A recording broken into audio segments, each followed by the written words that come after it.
So you plan to call a customer and talk to them about their roofing needs. Of course, you're probably used to talking to people on the phone by now, but talking to executives and maintenance people about their business's roofs might be a new thing for you. Luckily, this is actually really, really simple. Oftentimes, people make this a lot more complicated than it really should be. So I want to help give you a few tips about how to do this successfully. First of all, you aren't selling anything at all. You won't be calling people on their personal cell phone during their dinner time. You're not asking anyone for their credit card or billing them later. In fact, you're offering something that's, well, free. It costs them nothing at all. Now, I have a rule that you aren't allowed to use the F word. That's right, no saying free. This is for a simple reason. In another unit, you'll hear all about our sales cycle and your place in it. But suffice it to say for now that from the moment that a customer tells you that they need someone to come out to look at their building, all the way to the point where a sales agreement is signed, many, many hours of work go into this potential sale. Yes, there are some people who will say yes to a free inspection of their roof. But many times they have zero intention of ever doing business with us at all. They just want to know the condition of their roof. And oftentimes, regardless of whether they have any significant problems or not, then they aren't going to pay us anything. In fact, it's my experience that some of the roofs that we encounter that are in the most terrible shape, well, those owners or managers are the least inclined to do anything about it at all. Some of these people just want to cash cow their property and then offload it quickly before disaster strikes. Other people already know that their roof is in a hopeless shape and they just don't have the money to do anything about it. In fact, I remember being on a roof myself where the owner had to address roof leaks by simply placing empty buckets upside down with a brick on top to weigh it down. Not only would this never have worked, but the brick would have become a heavy projectile the moment that a wind gust hit it and possibly hurt someone. I wouldn't want to be anywhere near that lawsuit. But the point is that in that situation, the owners of that building didn't care about the condition of their roof. And it was a waste of my time to be there at all. The owner had no problem telling someone that he'd love a free inspection as long as it didn't cost him anything and he never had to pay any money. I've said this before, but we aren't a charity. We are in the business of selling our services, which are about the care of buildings' roofs. The project managers that you work for aren't willing to waste their time on something like the building that I just mentioned a few seconds ago. They have sales goals to meet and children who need food too. Now, some companies do charge for inspections. We do not. When a customer asks how much this will all cost, you can answer them that we don't charge for inspections. Just don't use that F word, and definitely don't lead the conversation with, "Would you like a free inspection?" A famous sales guru once said, "The person who asks the questions controls the conversation." Now think about that for a second. There is a tendency for all salespeople to tell everything, to fill all silence with more words. But that is exactly the opposite of what can make someone really good at this job. One of my most successful marketers of all time told me, just ask the right questions and then listen. The person on the other end of the line will tell you where their need is, if there is one. In fact, he said that there are only 3 questions that you need to ask of a customer. 3 little, simple questions. Now, there are other questions to ask once someone tells you that they have a need. These are things like, what's the best way to contact you? When are you most available for someone to come out and look at your roof? Or are there any other people at your company who should be involved in this conversation as well? But all of this comes after you already know that they need our services. Many people overthink this and make what we do here needlessly overcomplicated. So, let me give you his 3 big questions. But before we start that, we need to kind of set the table and talk about actually getting into the conversation with potential customers. For that part, I have my 3 Ryan rules for starting the conversation. I know that what I do when I talk to a customer won't necessarily be the exact same things that get every person success, but I do have a few good keys that generally work, particularly in the very beginning stages of a conversation. So here are 3 of my keys. Number 1, never answer the "how are you" question with "I'm good." I always say something a bit unique, like, "It's such an awesome Monday. I'm excited about this week." Or maybe, "I'm glad it's Friday. It's going to be a great weekend." People easily go into kind of a conversation autopilot, particularly when they feel they are talking to a telemarketer. We want them to instead be engaged. If they hear "I'm good," then their brain just turns off. Try it yourself. Don't say something scandalous, but it's a great way to break the ice. There is real psychology to this. As you process stimuli from everything around you, your brain puts each thing in a sort of file folder in your mind with other things in that category. Take, for example, this tool that I have. The first time that I saw it, my brain analyzed it. I was impressed when I realized that it has little screwdriver bits inside, as well as a small light on one end and a pen on the other. However, I quickly put it in the LED, pen, screwdriver file folder in my mind. Now when I see it, it kind of just looks normal. If I need a small screwdriver, then I just grab it out of my drawer. Almost everything around me is like that. If it wasn't like that, we'd all go around all day long like newborn babies, amazed at literally everything we see. But the problem is that we don't want the person on the other end of the phone to be mindlessly encountering you.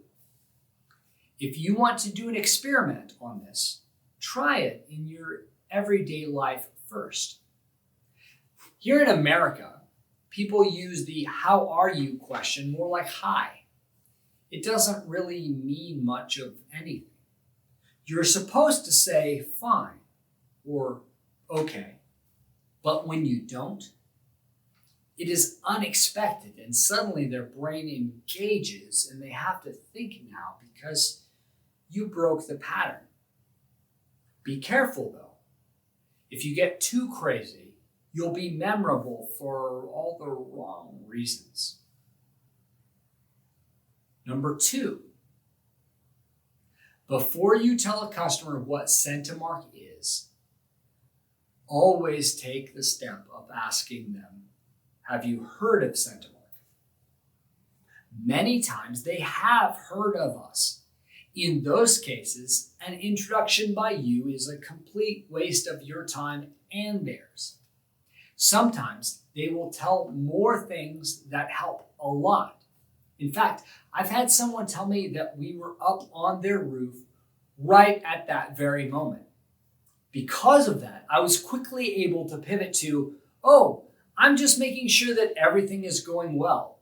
We just want to check on you as a customer. Now that could have been pretty bad, but instead the customer hung up very happy that we cared about them so much. We just wanted to check on how they're doing. But a different time, I had a customer say, quote, I've worked with you for years when I was at a different company. I'm glad you're calling me now though, because I have problems with this roof and I need your help.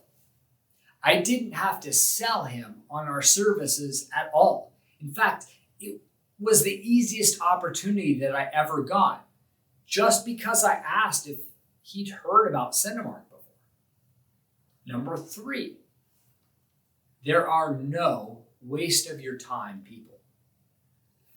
The front desk secretary might tell you some really important information before she transfers you. I've had it happen many times myself. She also might be surly and just want to get rid of you. But in either case, you have nothing to gain by being dismissive.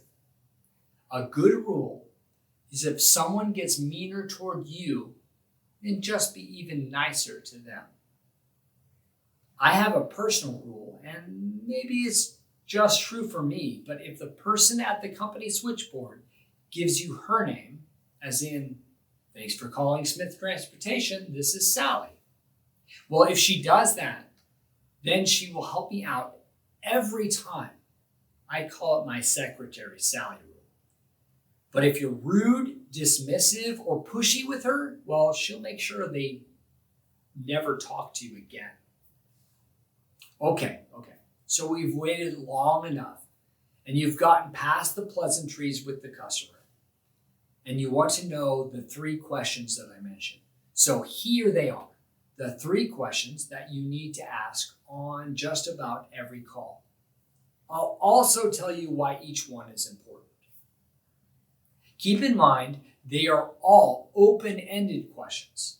They're questions you can't answer with a simple yes or no.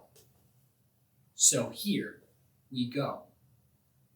Question number 1. How is the roof on your building? That seems like a really open question, lacking context. You might be afraid to ask it at all. They might respond with silence, but that's okay. Don't be afraid of silence. They will fill it. So don't worry. They might tell you, oh, it's great. It's only 2 years old. It better be good. Well, then you know.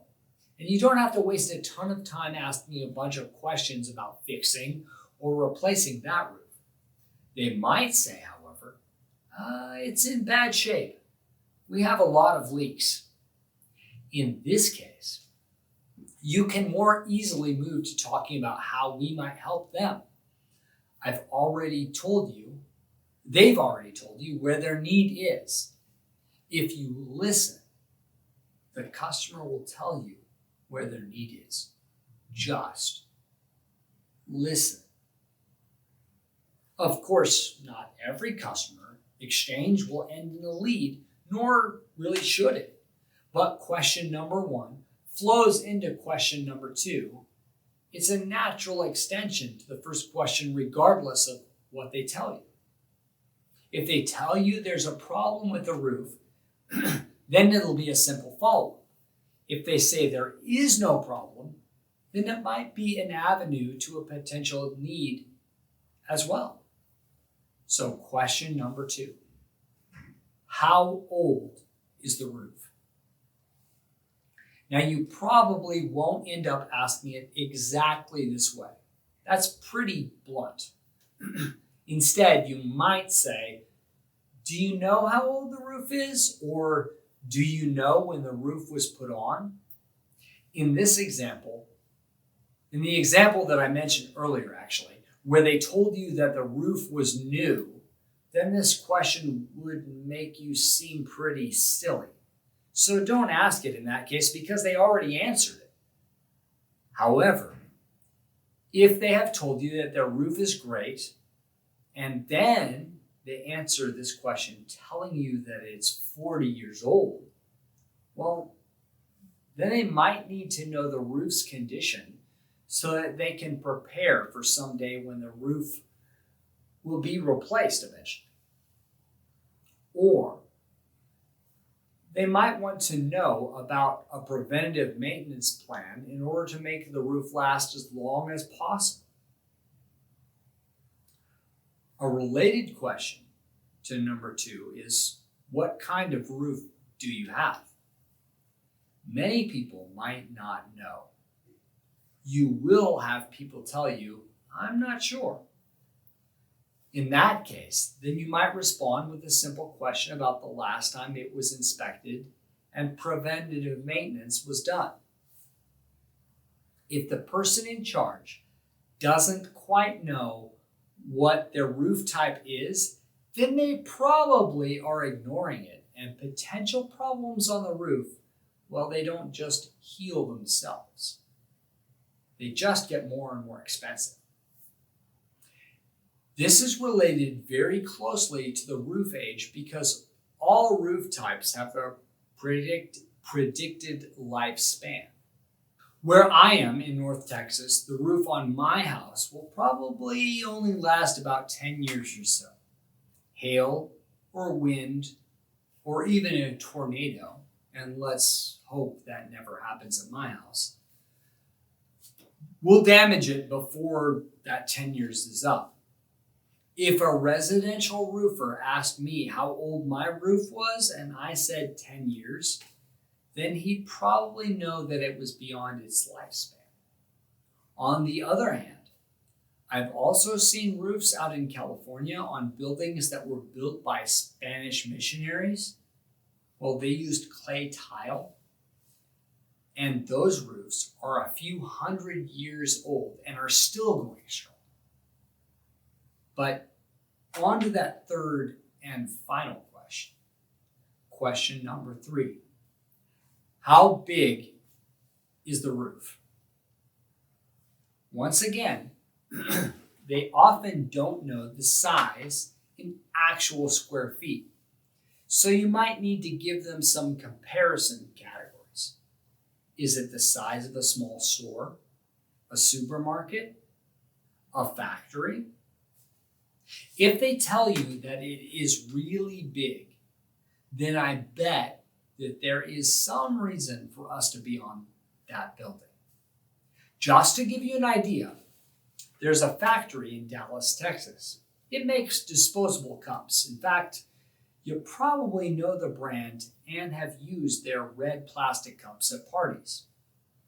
Their factory is the size of a shopping mall. I've been on that roof. When you're up there, you need to call people on your team because you can't see them that far away. But we are always re-roofing that building. At any time, we have crews working on that factory. Because of their size, they just can't say, we want to re-roof this entire building. Each year, there are major repairs or complete replacements scheduled on one section of the building at a time. Most large buildings are like this. In any giant building, there will be problems with the roof. Someone. There will always be a need. Rest assured, that doesn't mean that we are going to just invent a problem that isn't there. That'd be a really, really good way to anger a customer, and there's absolutely no reason to do that. A trained eye will look at it and see what is needed and offer a plan to save the customer money in the long run. I often tell customers that we want to give them all of the information to make the wisest choices on their roof.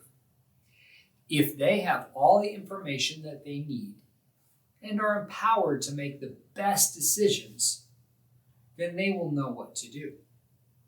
Of course, we want to earn their business, and we believe that once we give the customer the best information, then that will often lead the customer back to us. But if it doesn't, well, then at least they will know all of the best information so that they can make the smartest decision that they can. If the roof is really large, then the chances that that building is being managed by someone whose role is focused specifically on the envelope of the building, well, that person would probably love to have another professional and reputable company to call on when he needs answers. All of those chances just went up. And that's definitely in our favor. Now, let me give you some final suggestions and resources for you. I've skipped over some things about the very beginning stages of this conversation, where you introduce yourself and CentiMark.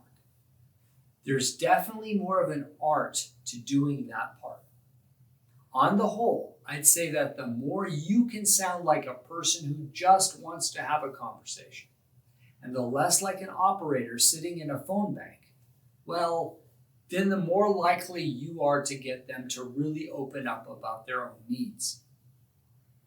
There are some places in the United States, such as in California, where they are really impressed with a roofing contractor that has a giant national presence. But there are other places, like in Iowa, and they don't want a faceless giant company at all. In fact, they want a local person who lives and works near them. The cool thing is that you can use either description, and they're both true for CentiMark. But you really will mostly be learning that stuff from experience. If you go to the downloadable resources section for this unit, I've included some PDFs that illustrate these 3 questions that I mentioned. One of those even shows the relative weights of the answers to these questions. That might help you. I would suggest possibly watching this video for a second time and making some notes about all of this. These are all tips I've compiled from various people who have created multiple millions of dollars in sales over the course of many years here at CentiMark. Some of these are the most successful people of all time, and their ideas are worth thinking about and listening to.